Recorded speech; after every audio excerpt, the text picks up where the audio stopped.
Tim, how did you find carnivore? Hi, Dave. I found carnivore through bowel disease, chronic lifelong bowel disease.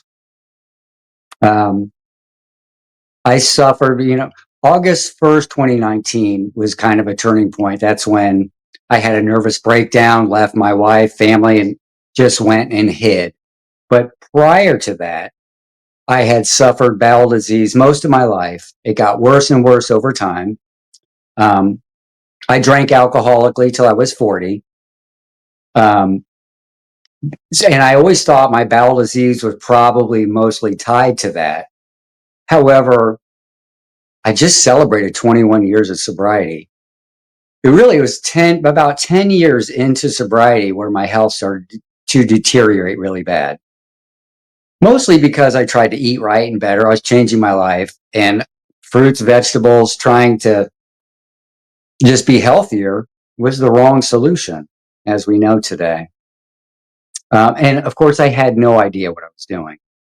I ballooned from up maybe 140 to 230 by the time by the time I realized something was really wrong. My mental health started to deteriorate too. I sought treatment um, for mental health and bowel related problems. I had several bouts of diverticulitis in my life. I had several bouts of colon blockages where I had to spend several days in the hospital to get that loosened up. I eventually had to get a colon resection where they took about 12 inches out. And I'm very fortunate that I didn't lose my colon altogether. Um, and these hospital stays, as you know, they can get you right pretty quick. They put you on a low residue diet, which means no fiber. I found out later. But when they check you out, they give you paperwork to resume your diet. Just keep eating the way you've been eating. And I did. I never dieted in my life. As a contractor, like I said, I drank and ate whatever I wanted. Um, But as my wife at the time and I both grew exponentially in our marriage, we got more and more sedentary.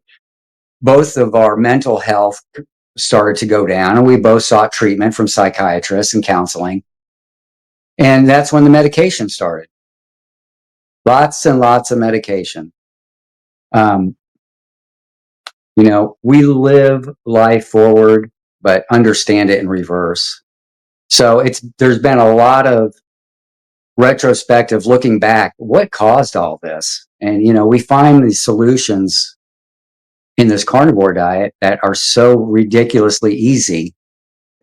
We just wonder, why hasn't someone helped us along the way? The last time I went to the doctor, a physician who had been treating me, I was literally crying, saying I needed help. I can't tell you what's wrong with me, and you're not helping me. I need a patient advocate. I need somebody to interpret what I'm saying, because whatever you're doing, it's not doing anything. Of course, my mental health was so bad. Even my psychiatrist saw that I was getting worse and worse. Um, so as far as my bowel disease, I was told it was a chronic genetic disease. You're never going to get better. Everything's going to get worse. You should start you should start looking for disability, because it takes a long time in America to get on disability. Which I never did. I looked into it briefly and I saw it was going to be a nightmare. It's not something I wanted to do. Also, the mental health problems, I was told, never really get better. Your medicine may change or may increase. And it did. It changed all the time. Nothing ever really made me feel better. Even though I would cycle in and out of feeling good sometimes and feeling really bad, I never knew what caused it. I never knew what made me feel better. I never knew what made me feel bad. And it was just call the doctor and see if I can get on some new medication. That whole process just destroyed my my my confidence in what I was doing. I felt like I was on the wrong path, and I began to reject their advice. Well, the psychiatrist had me take genetic testing. It was kind of new at the time. Let's see if we can pinpoint this. The genetic testing just led her to confirm why I'm not responding to medication. I have this MHFTR gene or something that can make people's responses typical. It was like, no wonder you're not responding because you have this gene. It also listed these medications or groups of medications that might be suitable for me. Atypical antipsychotics, typical antipsychotics. I can't even remember the list of them. But one of them was the benzo class. And I said, I've never tried this class of medication.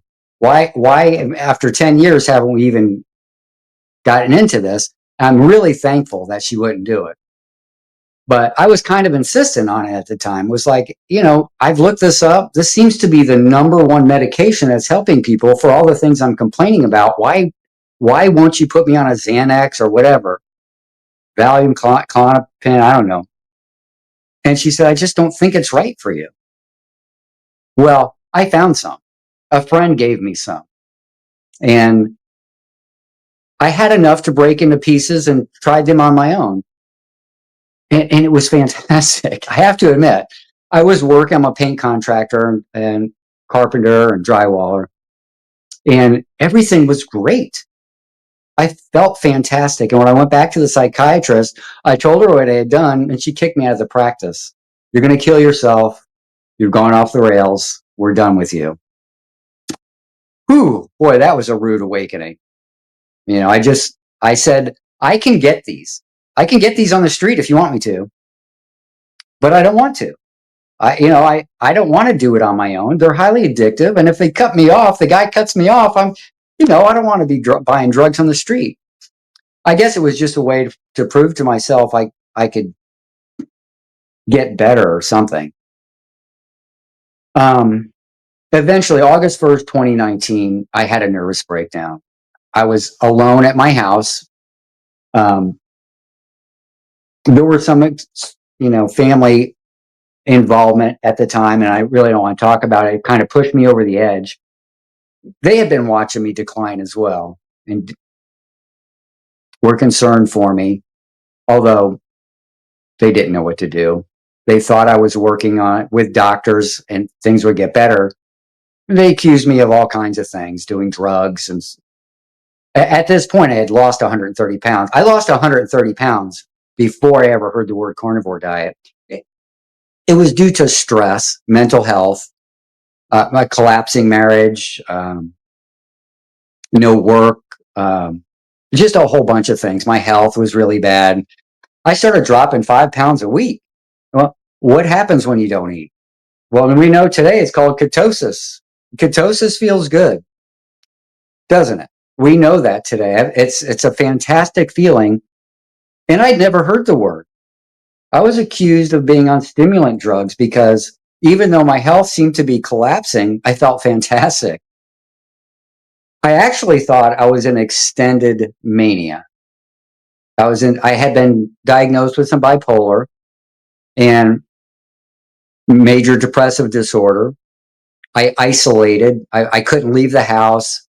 I didn't want to answer the phone. Like I said, I was a contractor. Sometimes I didn't want to deal with customers, which is bad for business. Um,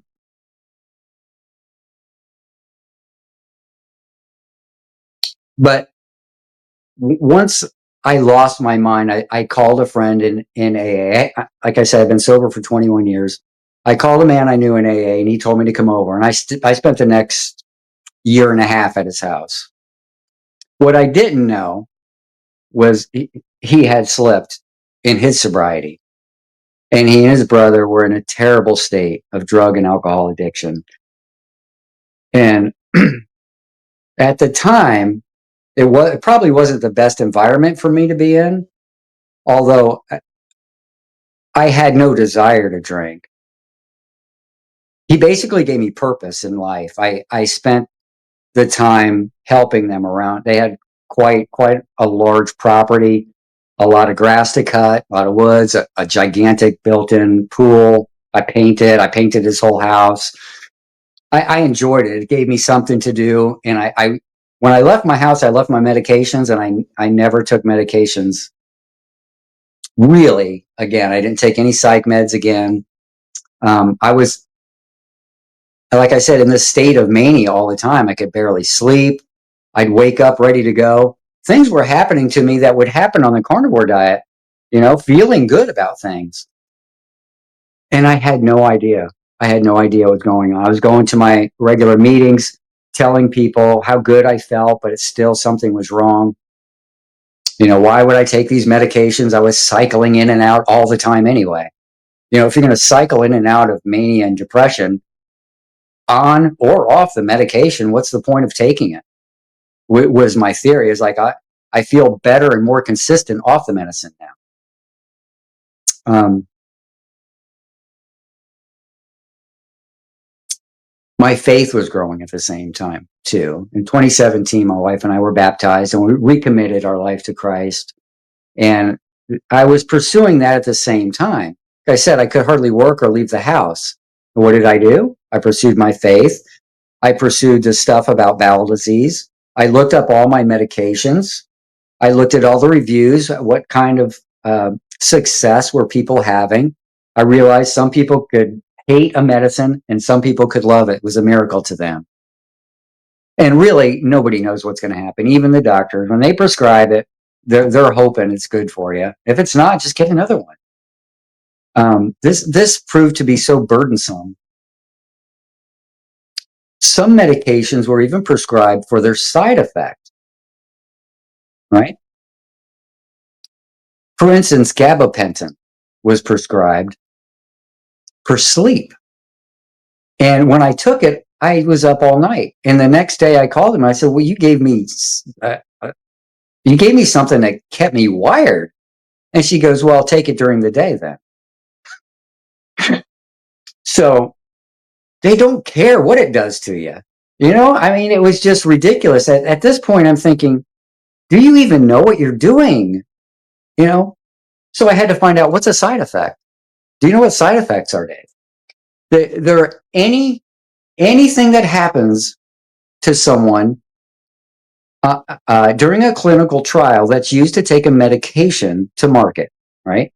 You get a runny nose, or if you have diarrhea and constipation. If somebody has both those symptoms, diarrhea and constipation are listed with that medication forever.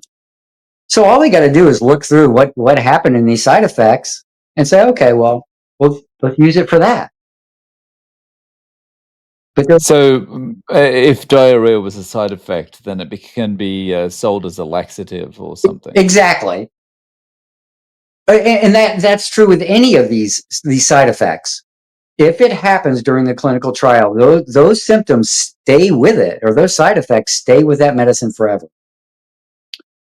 So I thought, well, that's not a very good reason to use a medication.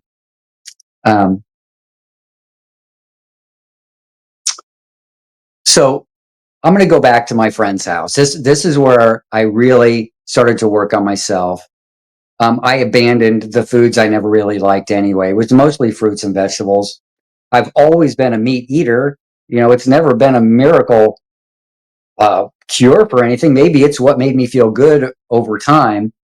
But now we know, if I ate the snacks and candy, I had a credible sweet tooth. Those were the things that were driving these mental health and bowel related problems.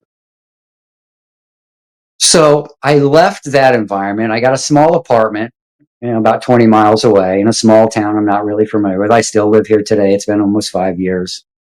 One of the first videos I found about bowel disease was a researcher doing a presentation in front of her colleagues about fecal transplants. Okay.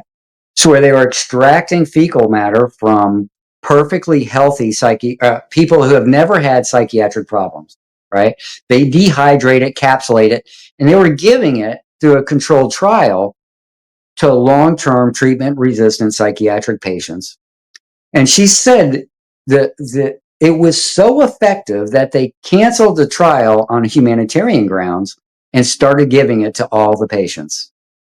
And as far as I know, it's still available today. I think this was a Harvard scientist, and it, you know, Dr. Chris Palmer, Dr. Georgia Eads, in that area. I think they still do it. Um, but that really enlightened me about things. How my bowel problems may have been affecting my psychological problems. And then I think the next video I saw was Dr. Chafee. And I like his just fact based, the way he speaks is just, um, I just jive with it. So he told a story about, imagine a lion on the Serengeti. He lays around the sun, his muscles rippling.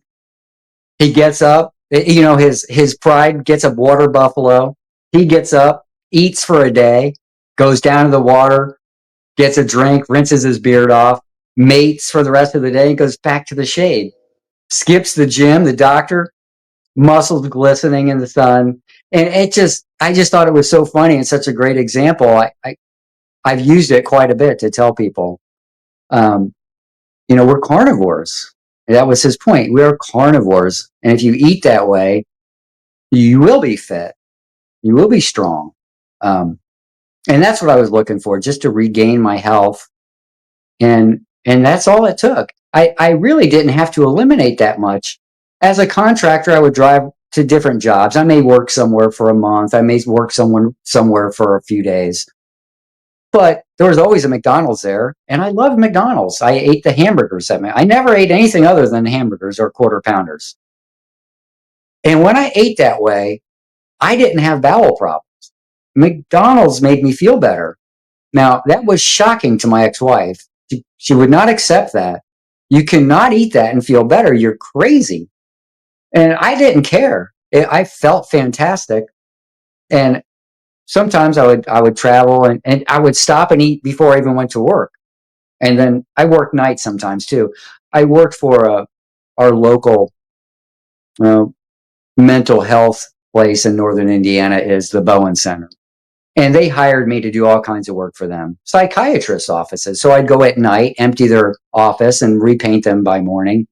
So I could go to McDonald's, the all night McDonald's, and eat whenever I wanted.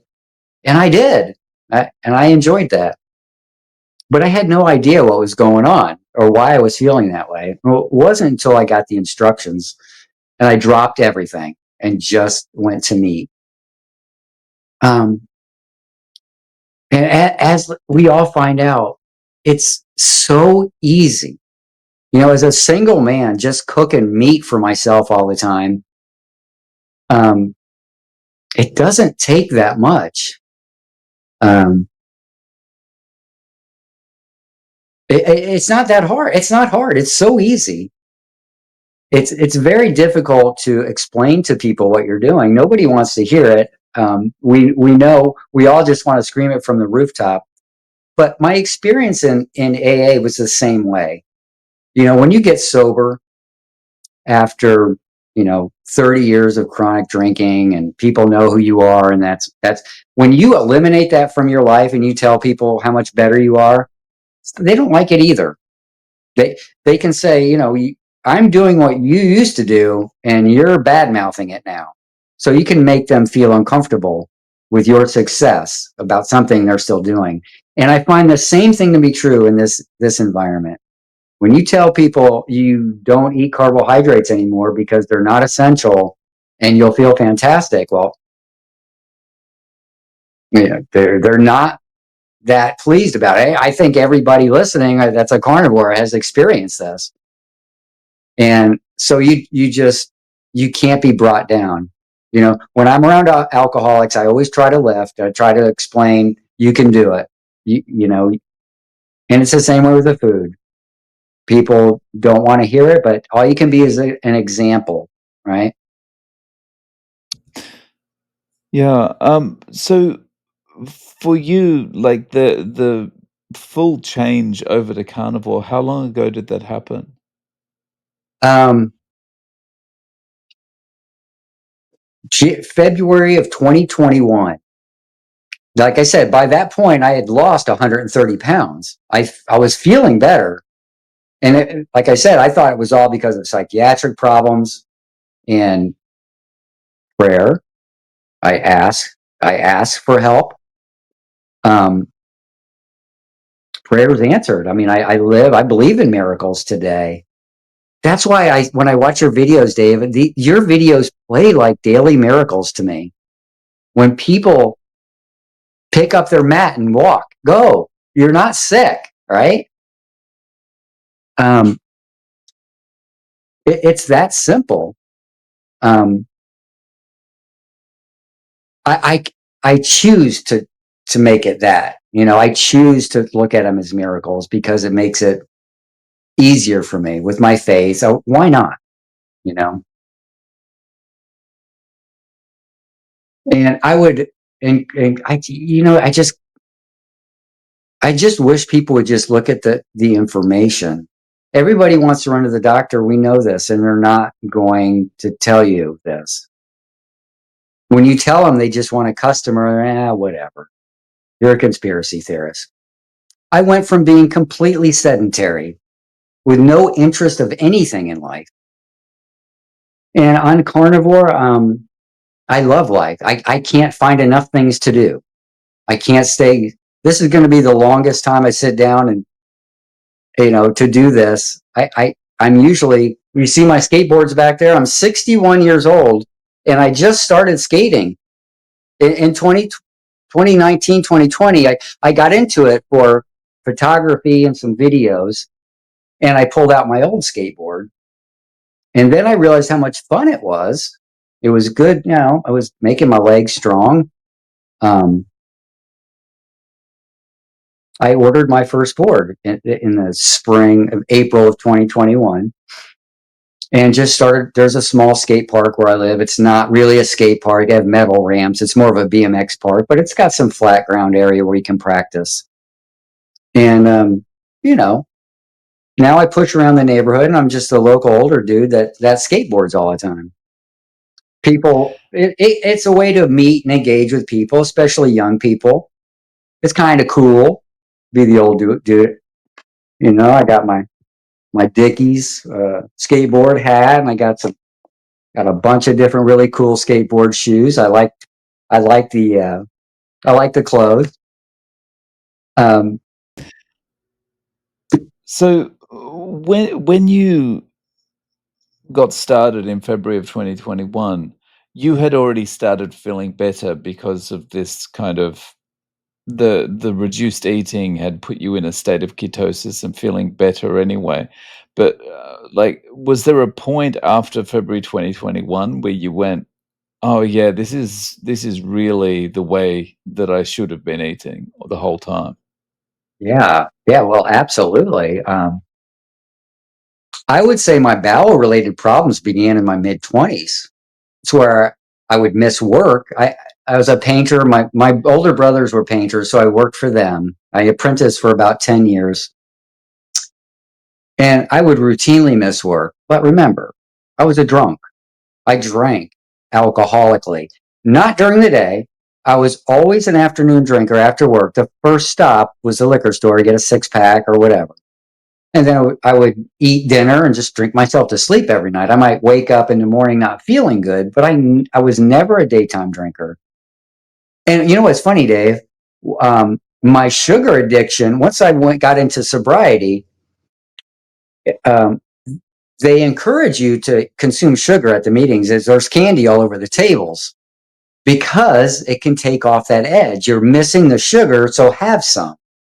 I think that's a big red flag right there. When I go to meetings today, I'm like, you guys should get rid of the candy. I'm telling you.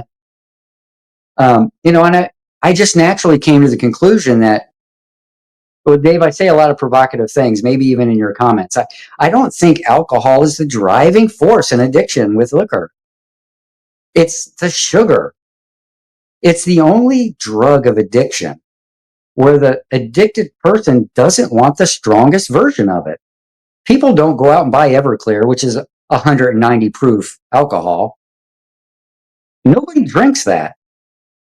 chefs buy it to pour over uh, desserts that you light on fire. It's like denatured alcohol. It's camp stove fuel. And we know today if you put cells in a petri dish with some alcohol, they die. That just kills you. So how do you get people to consume a poison? Well, you mix a bunch of sugar with it, right? So that perspective doesn't fly very good at the meetings either. When you go in and tell them alcohol is not really the driving force here. That bowl of candy on the table is worse for you than the alcohol. So my sugar addiction went off the charts. That's why I ballooned up to 230 pounds. From the time I quit drinking till I lost all my weight and had my nervous breakdown in 2019, I went from I'm a size 30 today in my waist. I was a 38 pushing a size 40. Okay. My stomach, I had that visceral fat stomach way out. I man boobs. I hated the way I looked, and felt. But I went from drinking a quart of whiskey a night to a quart of really good ice cream. Ritter's, the really heavy, the really good custard type ice cream was my favorite. And I just could not get enough of it. I ballooned up so much on that. It became apparent my booze addiction was replaced by a sugar addiction, but I didn't see it at the time. I can look back now and go, well, now I know what it is. Dave, we just need medical professionals to help with this. I know we have it in our community. So the community is fantastic. But the doctors that are still practicing out there and don't give a shit, they don't give a shit. They're at work selling a product.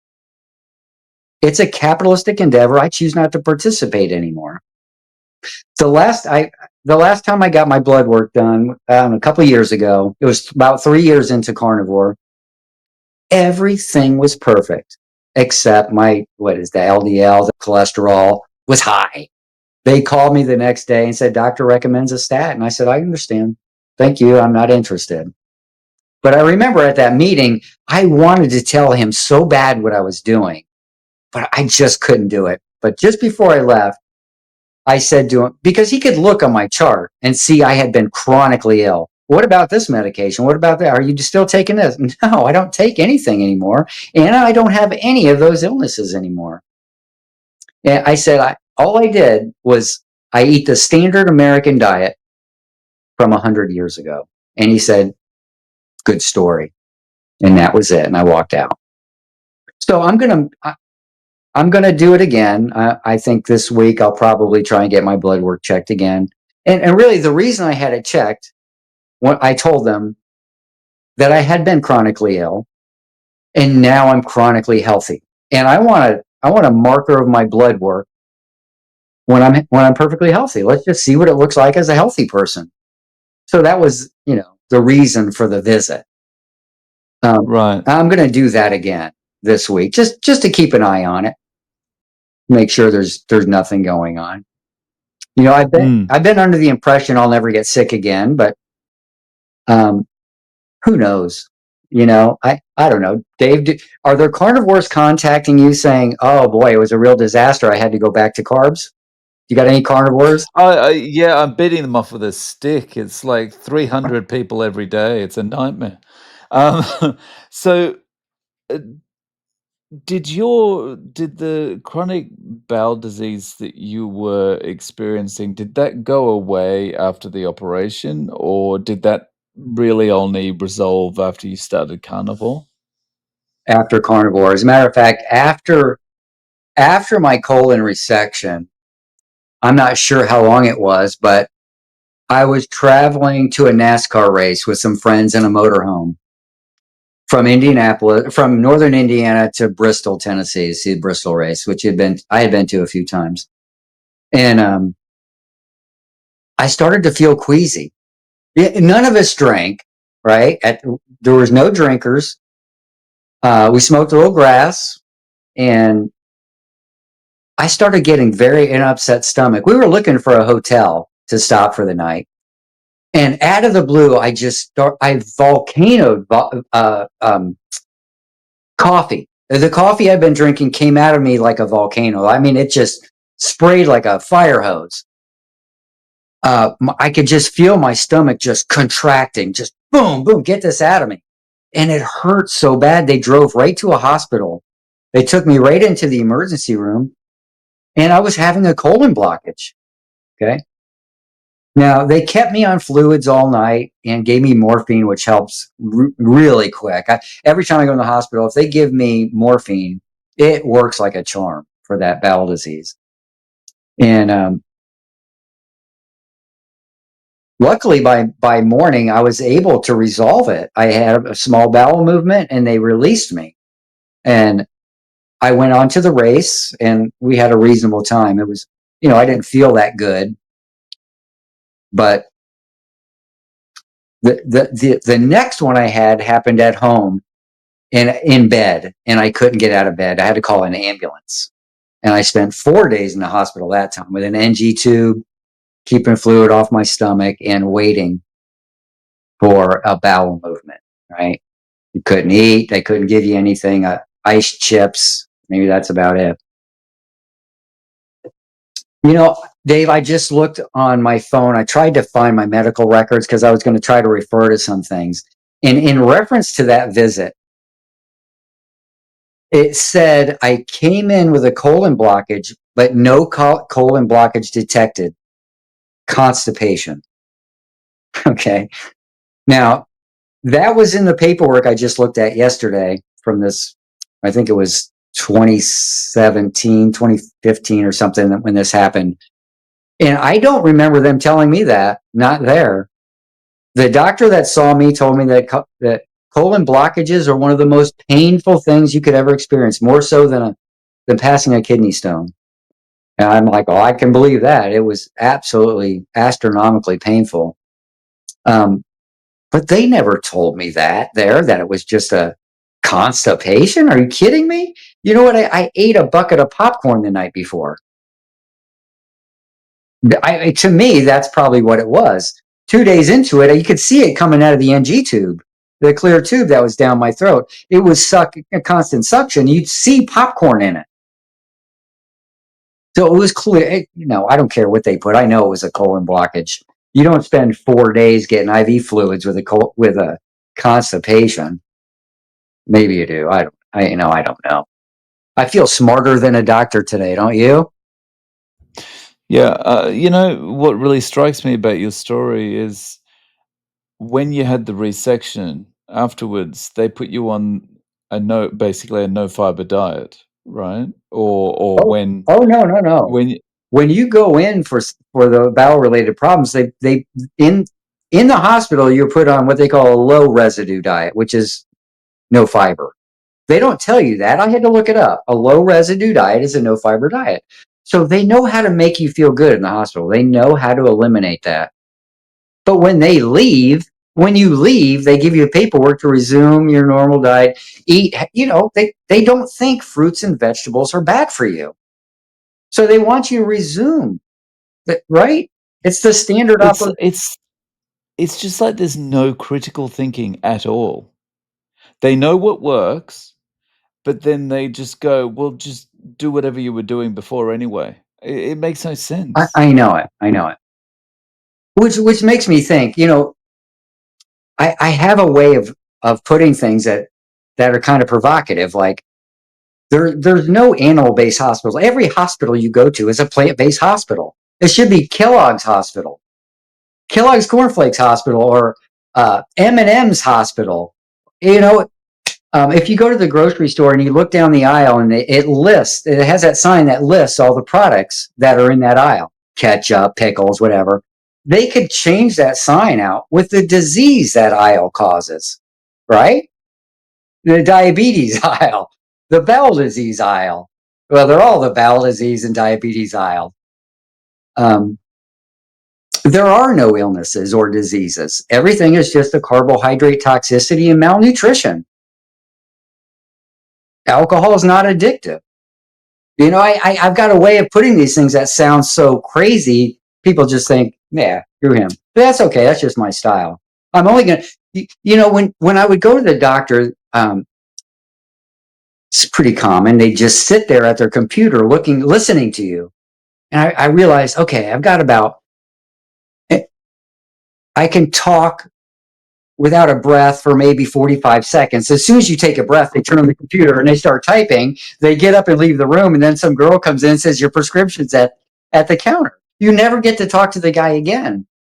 And in my mental health state, I was like, okay, I got to come up with something pertinent to say to the guy so he understands what I'm saying this time. And I would try to come up with what am I going to say? I got to make sure I tell him exactly. I'm not getting through to him. I need to find the right words. And I would obsess over this. Obviously, and that's when I started to realize I need a patient advocate. I could be a patient advocate today. Take me to the doctor with you. I'll straighten things out for you. Actually, I would love to do that. In the past couple of weeks, I've tried to make some contacts with my local church to help some parishioners with some problems. I would love to teach a class, just a non-professional, sit around a table. I could give you some ideas. And I've also gone to the community center. I spent some time up there today with some elderly people, had some lunch with them. They actually feed you. If you're over 60, you can go up there and eat lunch every day. And that's where I go to skateboard. They see me outside skateboarding, you know, and sometimes they walk by and say, hey, you're amazing. I can't believe it. So I thought, well, why don't I just go in there and try to make friends? And I told a man that I was going to do this interview tonight, and I was nervous, a worldwide audience. And I realized I had never told my story to anybody. I don't know when this is going to post, but I plan on posting this with maybe on my YouTube channel. And a friend told me, you know, you talk in these terms like you know what you're talking about, but nobody knows what happened to you. You need to tell people. Well, people just aren't that interested. So this video may serve as my story, and then maybe if they watch it, I don't know how others have done it. Not that high tech. It's not been my thing in life, but as I'm getting older and I'm not getting the work that I used to get as a contractor. I don't have a vehicle. My truck broke about 3 years ago. So I've only been able to work. There's a couple factories in town I've worked at a couple times. I can't stand it. I can't stand it. They're not good enough for me. Their quality standards are so low. You know, when you're an expert in your field, which I'm a very good painter, I never had complaints. I always worked by word of mouth, and I stayed busy all the time. I want to get back to that. I've tried to get people, young people, older people, you got a truck, let's go to work. I can make $300 to $500 a day. Let's go. Nobody wants to do it.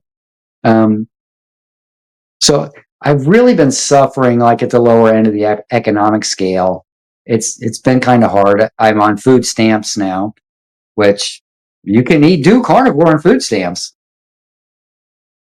Walmart right. Ground beef in my area is $3.80 a pound. If you buy 10 pounds, $38 for 10 pounds. I could buy 4 of those for the month, you know, and still have enough for bacon and tons of butter. I put tons of butter in my coffee. That's how I get it in me, which I recently cut out the coffee, but just started up again. Hopefully I can't drink as much as I used to. I used to go through a pot and a half a day. Now I can hardly get through a pot. I mean, a half a pot. So I save it to the next day. So, you know, just on that, are you just eating like one meal of ground beef a day or something like that? No, I will tell you, because I didn't do this for dietary reasons. You know what I mean? I was already thin. As a matter of fact, I'm probably the lightest I've ever been. I'm probably in the 130s right now. I'm 5'9". I'd like to be about 160 and muscular, but once I lost all the weight, I had loose skin. I've got a pooch on my belly that, you know, was kind of uncomfortable. My arms and muscles along here looked draggy and hanging down. And a lot of it has gone away. But then I started to learn about autophagy and fasting and how it can clean up cells and get rid of this. Everything I do is just, what does my body want now? Okay. If I don't want to eat, well, I take advantage of it. That's fast time. I mean, that's fasting time for me. If I'm hungry, I might get up in the middle of the night and cook some bacon and hamburger. I at this point haven't found it necessary. I don't have a problem to complain about with my food. So no, I can't eat that much at one time. I just cannot. I cannot eat a pound of ground beef. I usually cook 2 hamburgers, maybe a half a pound, a few pieces of bacon, and that's a meal for me. Um, when I was working full time, I worked in a factory. I'd start at 4:30 in the morning. So I would cook a bunch of bacon and a few hamburgers. I would eat a few pieces of bacon, maybe some eggs before work if I felt like it. I would take my hamburgers to work and eat at 7 in the morning. That was our first break. 9:30 was lunch, and I was done. I could socialize.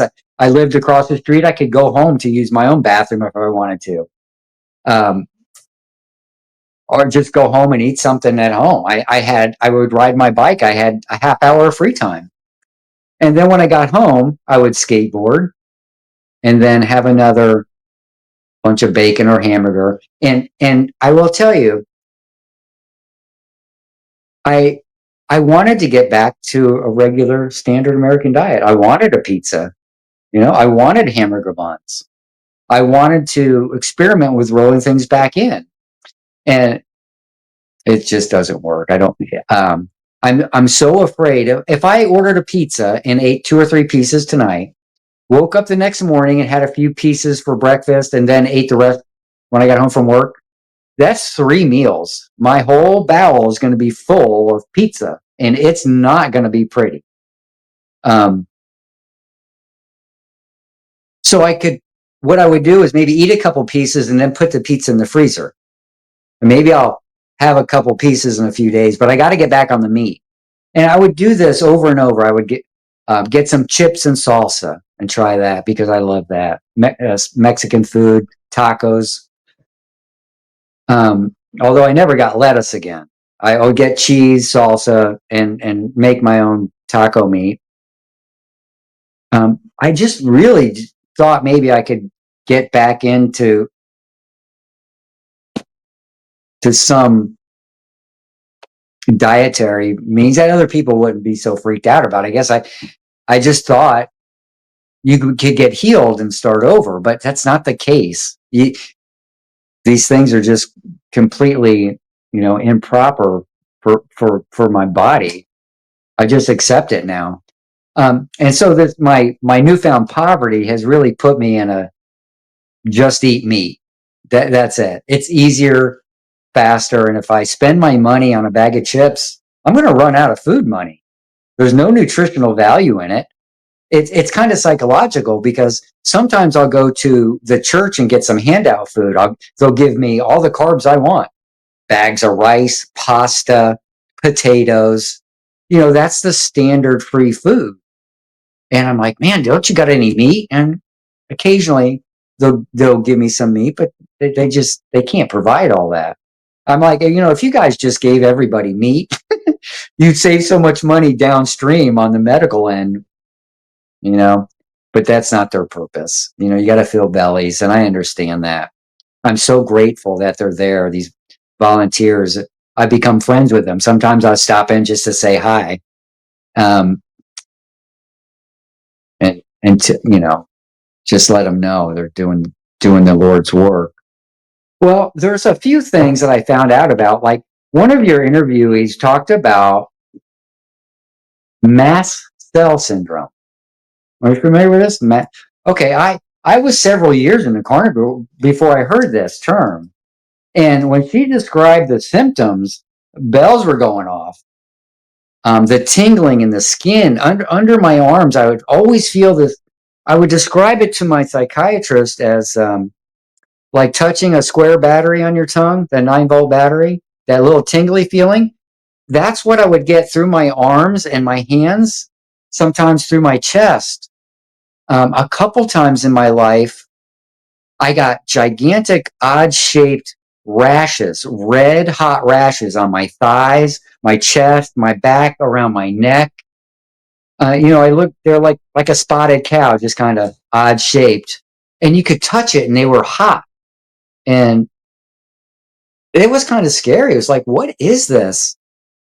At the time, I was drinking alcohol. So anytime something happened to me, I always attributed it to alcohol because it was something I thought was bad for me and I wanted to get off it and I couldn't. So that was enlightening. That was really enlightening to hear about that. Um, Mm. to learn about that. Maybe I finally have a name for a symptom that I had no idea what it was. What does the future look like for you as far as are you going to follow this path going forward? And Oh yeah, yeah, absolutely. Um, like a lot of us, I wish I could be in a position to teach it. I wish I could. I don't know. I wish I could be. I hate to go take some class. I don't know. Do they teach us? I know Dr. Barry has a class now that you can take. Man, it's a few $1,000 or whatever. I don't know if I'll ever do that. If I can't work in a non-professional environment, I mean, I work with alcoholics all the time at meetings. I'm not a professional. None of us are professionals in that environment, but we go and share our experience, strength, and hope all the time. I went there to get, and now I go there to give. When you go to one of these meetings and you stand up and say, I have 21 years today, you get the round of applause and then you just tell people there's a solution out there. There's a better way. And it applies to the diet too, to healthcare. so if someone came to you and said, "Look, I want to fix up my diet. Um, I'm willing to do anything for 90 days. Tell me what to do." What would you advise them? Well, eliminate carbohydrates. Well, I want to tell people the end result. You have to tell them it's got to be beef, butter, and bacon, eggs, but not tomorrow. Okay. It's just like when I quit drinking. I thought about quit drinking for years before I finally did it. Um, and you go from drinking every single day, right, to never drinking again. How does that happen? Well, it has to start in a thought. You have to consider it, and at some point, it's like I can't live with it. I can't live without it. Alcohol.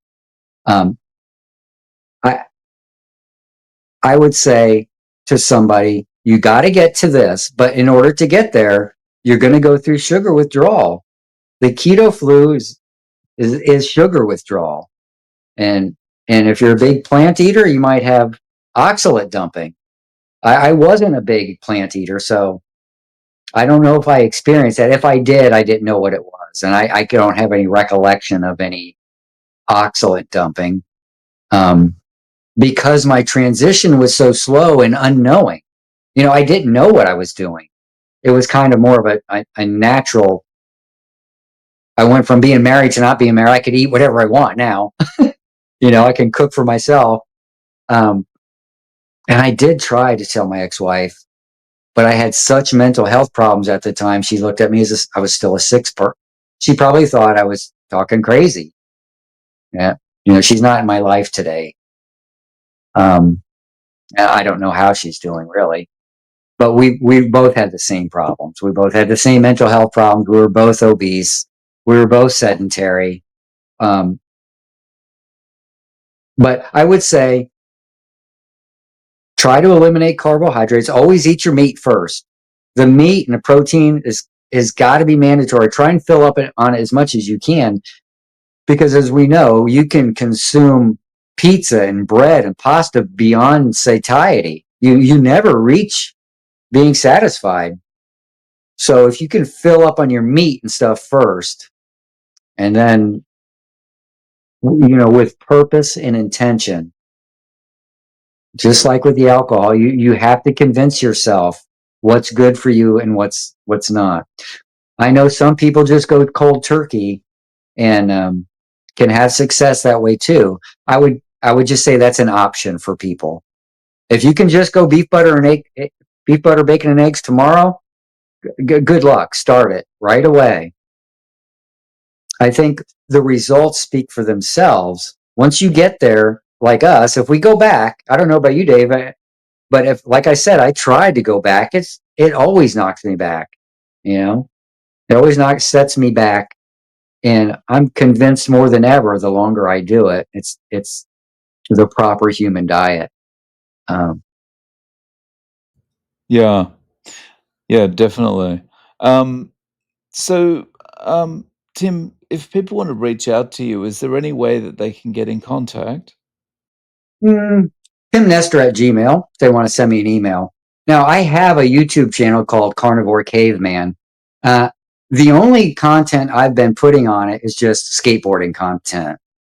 I don't produce any carnivore content yet. Although this may be, if I don't know when this will post, Dave, but this may be my first carnivore related um, content, and hopefully I can start producing some content. I'm not afraid of it. I'll try it sometime. Dave, I want to point out one other thing. I'm really interested in the political aspects of this as well. What's happening in our government right now? I want to tell you and everybody that the USDA just hired Dr. Ben Carson to be the nutrition and the National Nutrition Advisor. Okay, Dr. Ben Carson is a well-known uh, pediatric brain surgeon. He's been in the public eye for a long time. A lovely human being. He's a Seventh Day Adventist. Okay, and I don't think this is going to benefit us in this world. Look into it. So I can say I'm not going to beat it to death, but we know what the Seventh Day Adventists are all about, and I hope RFK will do something. I have not been encouraged by what he's done, and I think it's more of an attempt to make sure everything stays the same. Think about it, Dave. What if everybody did it, right? What if everybody did what we did? The store shelves would be empty. No one would buy it, right? As a result, no one would be sick. There'd be no doctors. There'd be no teachers teaching. The cascade effect of everybody doing this all at once would be devastating to our economy. We've obviously built a fake economy on illness, a very expensive economy on illness, and they can't stop it all at once. Yeah, agreed. The economy would collapse if everyone suddenly got healthy. That's definitely not good for industry. No, not that industry. Um, Again, provocative, right? People hear that and go, "You're nuts." We're thinkers, Dave. All our brains work, right? That's The another. the My, thing, my brain just took off too. All right, my comprehension, my ability to comprehend it. I can watch these videos. The doctor's spewing this stuff out, and it's like the retention is just crazy. It's like everything makes sense now, and it's easy to retain it and recite it at will. I don't know. yeah. Sounds a little crazy. Yeah, people say you're crazy, you're nuts, you're a conspiracy theorist, right? But if you were saying the exact same things about any other type of business in the world, they'd go, "Yeah, you're probably right." All Exactly. the all the pieces fit into place, but when you say it about big food, big pharma, that kind of thing, everyone's like, "Oh no, you can't say that. That's just conspiracy theory. That's crazy." You need carbs. You need fiber. The fiber myth is Right. just unbelievable. People just have to have their fiber. It's Right. nutritionless. Hey, Dave, I got one more point I'd like to make about the bowel because I know what it's for and what it's not for. And if you think about it, we we barely go to the bathroom. When I'm on a meat diet, it's not constipation. There's nothing comes out. A couple times a week, it's the ghost poop. We all know it's for someone with bowel disease. It's such a blessing to not have to worry about it. You can eat as much as you want. You never bloat. You never feel it in your stomach. I can, I could go right out skating and turn that protein right into muscle. I love that part about it. But what is the bowel for then? It it's not for exercising it with fiber.